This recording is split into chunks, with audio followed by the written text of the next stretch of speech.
Hello, today we will be solving this problem called nested ranges count. It is a continuation of the last problem called nested ranges check. So I recommend solving that problem before solving this one, and I will put a link to the video editorial for that problem in the description box. So we are given n ranges, and our task is to count for each range how many other ranges it contains and how many other ranges contain it. And we say that range AB contains range CD if A is less than or equal than C and D is less than or equal than B. And our constraints are the same as the previous problem. N can be as large as 2 times 10 to the 5th, and X and Y can be as large as a billion. So here, the difference from the previous problem is that now we have to print the actual number of ranges. In this example, the range 1, 6 contains two other ranges, 2, 4 and 3, 6. That's why this answer is 2. So let's go to the drawing board and recall what we did for the last problem. So we started with this naive approach that we talked about here. And we said that the complexity here will be quadratic and that you would TLE. So we tried to get rid of this for loop here.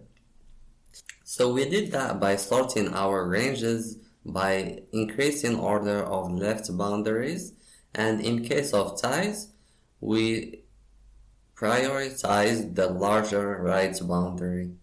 So to illustrate that, I will add another range to our example here. So I'll have 5 ranges and I'll add, say, 2, 5.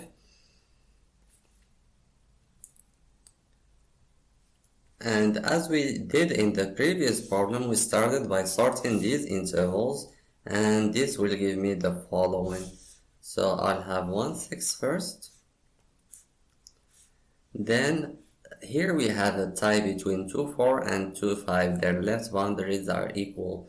So we have to start with the larger right boundary. So we're gonna start with 2, 5 first. And we do that because this interval, this range here, 2, 4, is contained in this range. And we're gonna see that we check for contained by looking at the ranges that came before our actual position. So if we put 2, 5 after 2, 4, we will not be able to account for this. And then comes 2, 4, then 3, 6, and finally 4, 8. So I'm gonna start by explaining this. So we wanna check for contained for these ranges. So if for a range to be contained in some other range J, we need to find this J such that its left boundary is less than or equal our left boundary, and its right boundary is greater than or equal our right boundary. So by sorting our intervals in this fashion, and we can make sure that if we are at this position, for example, then all the intervals that came before us satisfy this condition. So all these intervals have a left boundary that is smaller than or equal to 2. And all the intervals that come before it would have a left boundary that is larger than or equal, so we wouldn't need to check for them, especially with this tie that we applied here. Now we just need to find among these ranges here some interval whose right boundary is greater than 4. And instead of looping through all these ranges and going back to the starting point, we could get rid of this for loop by just keeping the max right boundary so far. So we will initialize this with 0, and we will move through our ranges from top to bottom. We're gonna start with this one. So the max right boundary so far is 0, and the right boundary of this range is 6. So we know that there is no range that satisfies those two conditions. That means that this range is not contained in any other range. And now we're gonna update this value to 6 and move on to the next range. So now we are at the second position here, And since 5 is less than or equal than our max, this means that this range is contained in some previous range. So we would know that this range is contained in some previous range, and we don't need to update the max because 6 is greater than 5, so just move on to this. And again, the max is 4 is greater than or equal to 4, so we would know that this one is also contained in some other range. And for 36, the same applies, and 36 is also contained in some other range. But for 48, the max so far is only 6. It's not greater than or equal to 8. So 6, so the last range is not contained in any range, and we would need to update our max to 8. So that takes care of contained. And for contains, we said that since we need our ranges to have a left boundary that is greater than our left boundary, then for example, if we are at this position, we need to check for intervals j whose left boundary is greater than ours, so we need to look down. That's why we need to start from the bottom here. So if we start from the bottom, we're gonna keep the min instead of the max this time, because as we can see here, the right boundary of the j interval has to be smaller than our right boundary. So instead of max, we're gonna keep min. So the min of right boundary will be initialized with some large values, say 10 to the 18th, and then we'll keep moving on from here. So the min so far smaller than 8, and the answer is no. So we'll update this to 8, and we'll move on to this interval, and the min so far is not smaller than 6, so we'll update it to 6 and move on. Now we are at this position. The min so far is actually smaller than is not smaller than 6, so we're gonna update it to 4 and move on to this position. And here we can see that the right boundary here is 5, and it is larger than the min so far. So this means that this interval contains some other interval, and the interval in question is this one. And we don't need to update our min. And finally we'll get to this range, and this range also contains some other interval because its right boundary is larger than the min so far. So that takes care of that. But now, instead of just checking whether or not contained and contains are true, we need to actually count the number of values. So keeping just one value is not enough so far. So like in this case, when we were at these positions, the right boundaries we saw so far were 8, 6, and 4. So among these, we need to check how many are smaller than 5, and the answer would be just 1. So that's why this interval contains only one interval, so the answer for this would be 1. But when we are at this position, we're gonna add this 5 too. And among these right boundaries, we need to check how many are smaller than or equal to 6, and we would actually find 3 of them. And that's why this interval contains 3 intervals, this one, and this one. And fortunately, we saw something similar to this before. Namely, we saw a data structure that has fast insertion and deletion of elements, and that can tell us exactly how many elements are smaller than some value. And that data structure is the ordered set. And as we saw, it's not part of the standard library, but can be obtained through the GNU compiler. So I'm just gonna present the first solution based on this one, and then we're gonna discuss another solution based on a simpler data structure. So let's try to work out this example now using our ordered set. So let's work out this example, and we're gonna start by contained first. And for this, we're gonna start from here as we did in the previous example, and we're gonna insert elements into our ordered set. But as we saw previously, we can notice right off the bat that we have two identical values here. 6 and 6. And we saw that sets do not keep duplicates. So we need to make this value distinct. And we're gonna go back to that trick we used before, and that is of having an ordered set of pair of ints instead. And for each value, we're gonna insert it along with its index so that we make these values unique. So first, we're gonna insert this value, so 6, 0. And I'm gonna use the method here, order of key. And this method, when given some pair, will tell me what is its order in my set. Meaning, if it was a sorted array, at what position this value will be at. So now, if I ask what is the order of this element, it will return 0. And then I am interested in the number of elements that are larger than or equal this value. So this I can obtain through the size of my set, which is in this case is just 1, minus my position here, which is 0. But since this is 1 index and this is 0 index, I still have to take away 1 from this. And this tells me that there are 0 elements that are larger than or equal my actual value here.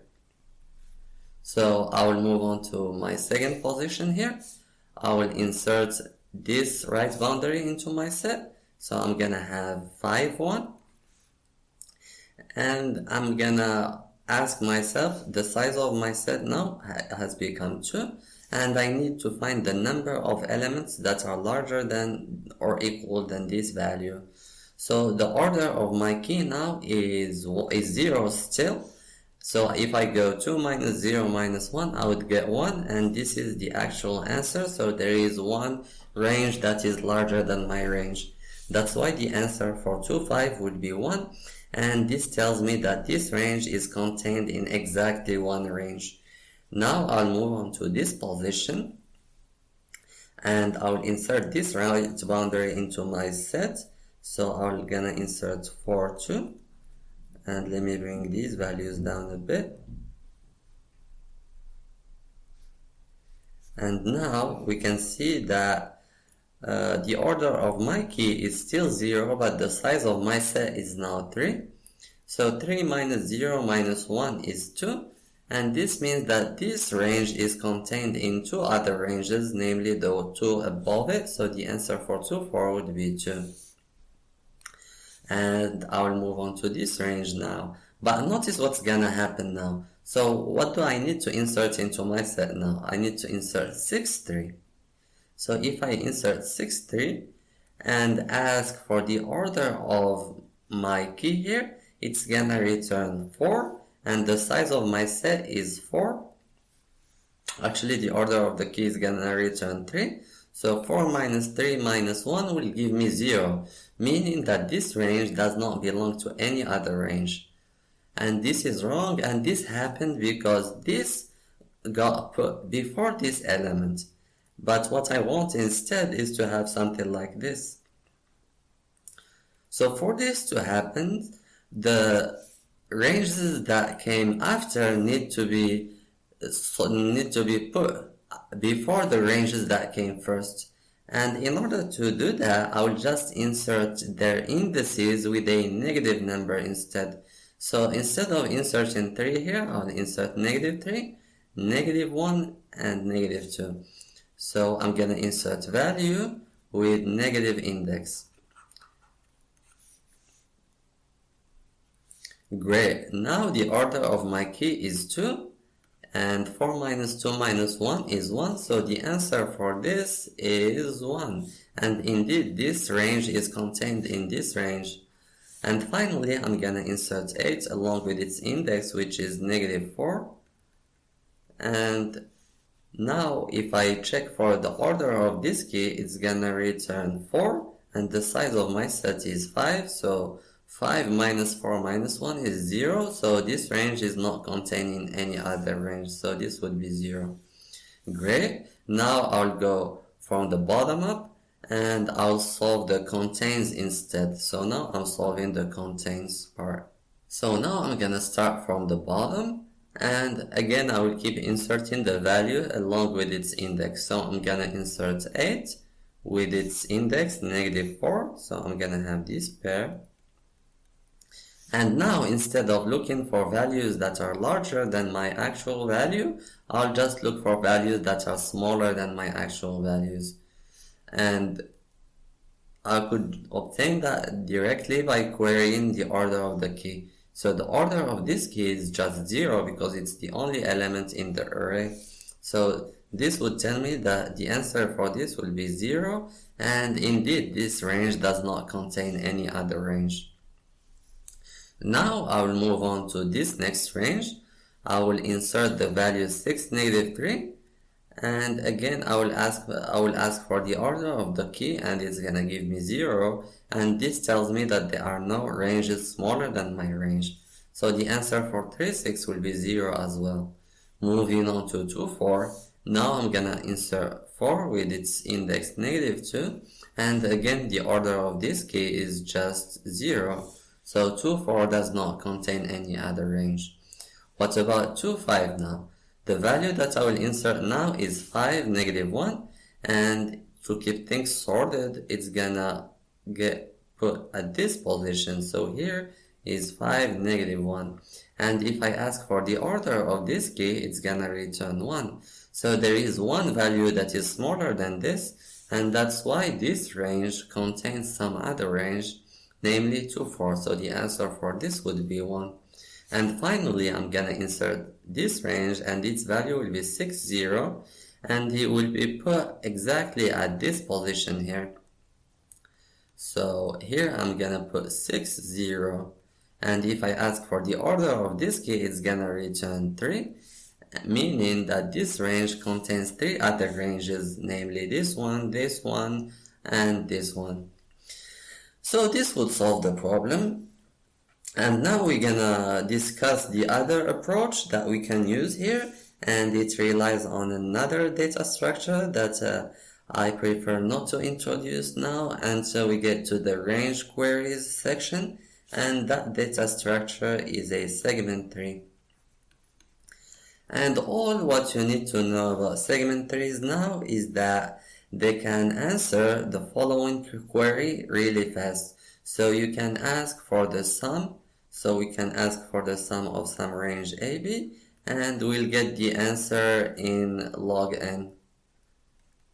So normally if you had some array and you wanted the sum of this range, you have to go through the whole range, and if I asked you about the whole array, then you would have to go through the whole array in O of n, and this is too slow.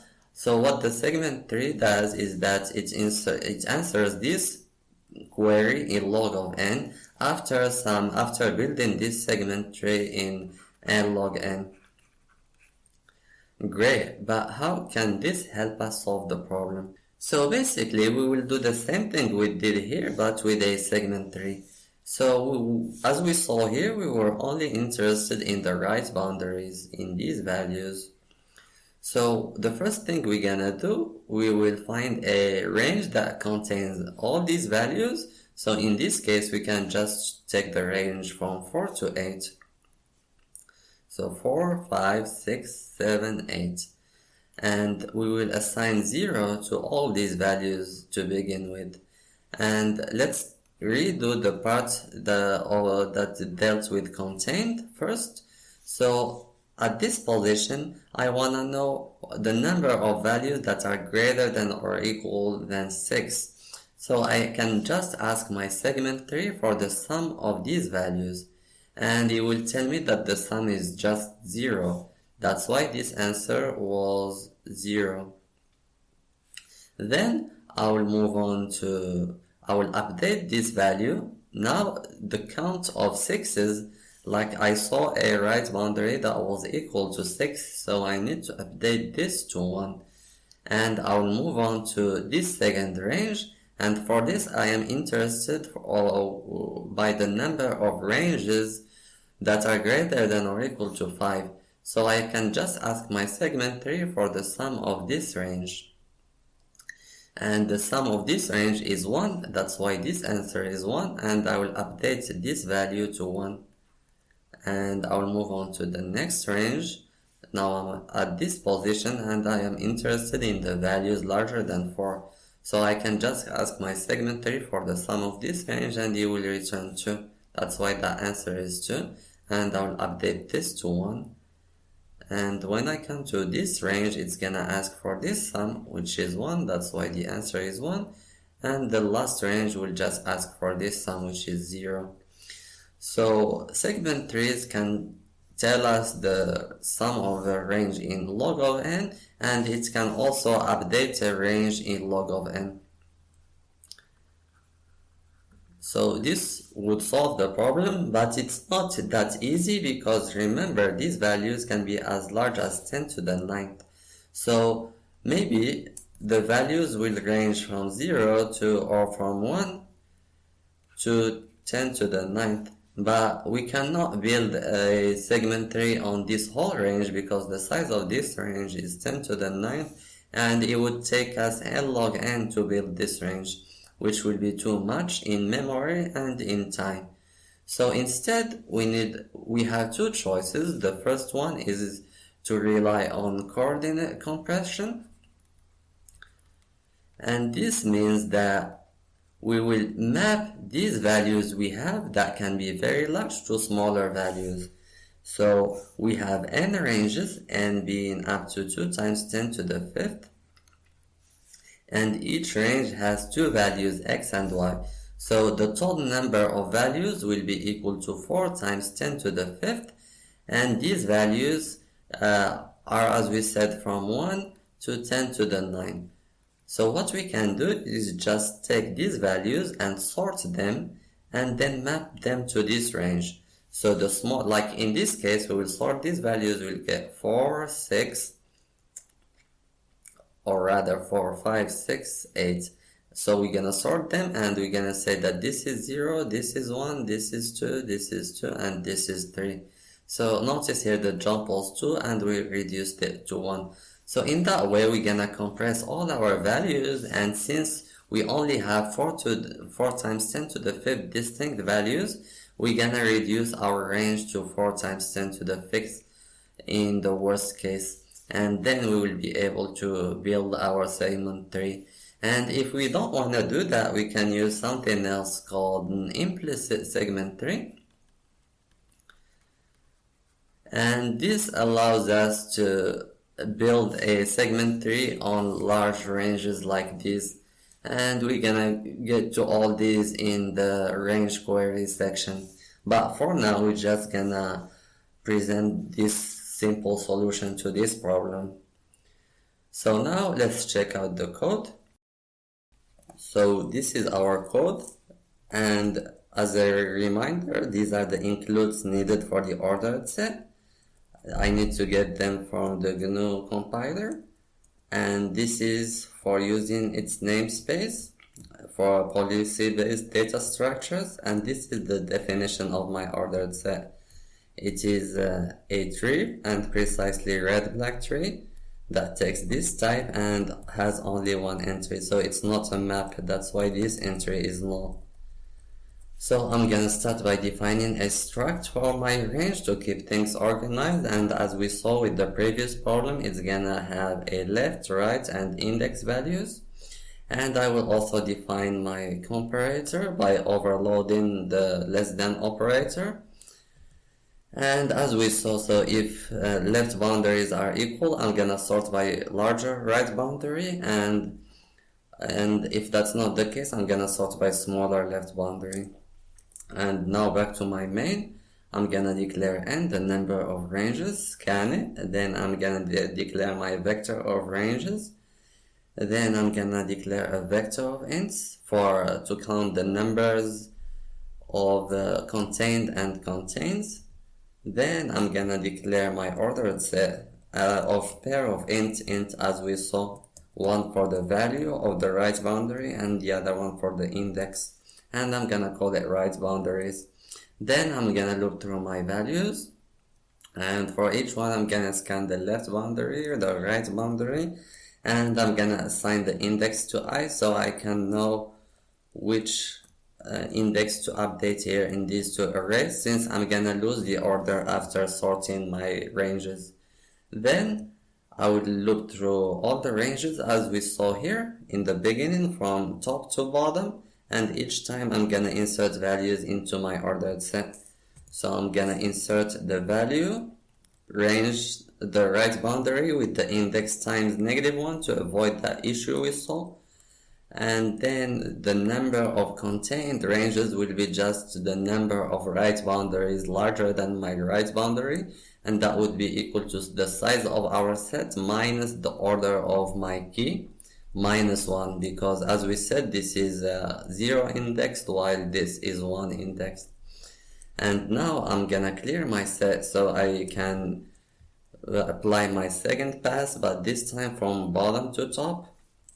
So I'm gonna go from I equals -1 to 0, and I'm gonna insert my ranges, my right boundary with I times -1 as before, and each time I'm gonna see the number of right boundaries smaller than or equal my right boundary, and I will just get that directly by using the order of the key. And finally, I'm gonna print my contains array and my contained array. So that's pretty much it. Let's go ahead and submit.